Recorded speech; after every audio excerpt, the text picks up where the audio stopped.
We just finished our first game showcase. Let's talk about it as a mini post-mortem. A post-mortem, or after death, in software development just means a time to reflect on some big step. This could be a release, a difficult sprint, or in this case, the Clark University IGDA Games Expo. On Earth Day, we finished the alpha build of our game Mountains and Molehills, and I posted the trailer. Definitely go check that out on the channel if you haven't seen it yet. This expo was something we signed up for months ago and really pushed ourselves to get the game good enough to show off. So let's go through the good and the bad of the event. For the good, we prepared with promotional materials to tell players about the game. We had the trailer playing in the background on loop to catch people's attention. Once players got through their first battle, a majority of players found the game loop enjoyable and understood the basics, and perhaps most importantly, we had our whole studio present and taking notes so that we could improve. Now for the bad. Once we had our booth set up, we had about an hour left before people would start piling in, so we did some playtesting. That's when my wife and artist on the team discovered that the second area background was too dark, something that didn't occur to us while testing in our home development caves. So with an hour until showtime, we made a hotfix build. It worked out, but bad idea. Next, we had positioned all of our promotional material on the table or hanging lower. This put us in an awkward spot because if someone was playing the game and brought a friend, suddenly there was no way to see what our booth was about from afar. Some booths had standing banners, printed tablecloths, or other ways to identify themselves, so next time we need to step it up. Last and most important is the actual feedback. To us, the game seems so intuitive because we've been staring at it constantly for 5 months. To players though, screens like this, with nothing but some vague text at the bottom, are confusing.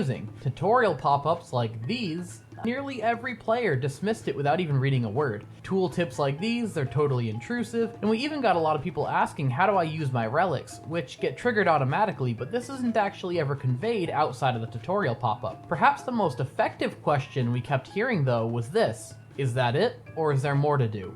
That resonated deeply with me because I realized that there's no real sense of progression. The game never tells you how many battles are left until a boss, or even how many you've defeated. Your loot is pretty much the only proof that you've done anything. It's so important to get player feedback like this now instead of needing to start from square one down the line. A huge thanks to everyone who played and gave us these insights, and if you want to see the game without these pitfalls, be sure to wishlist Mountains and Molehills on Steam.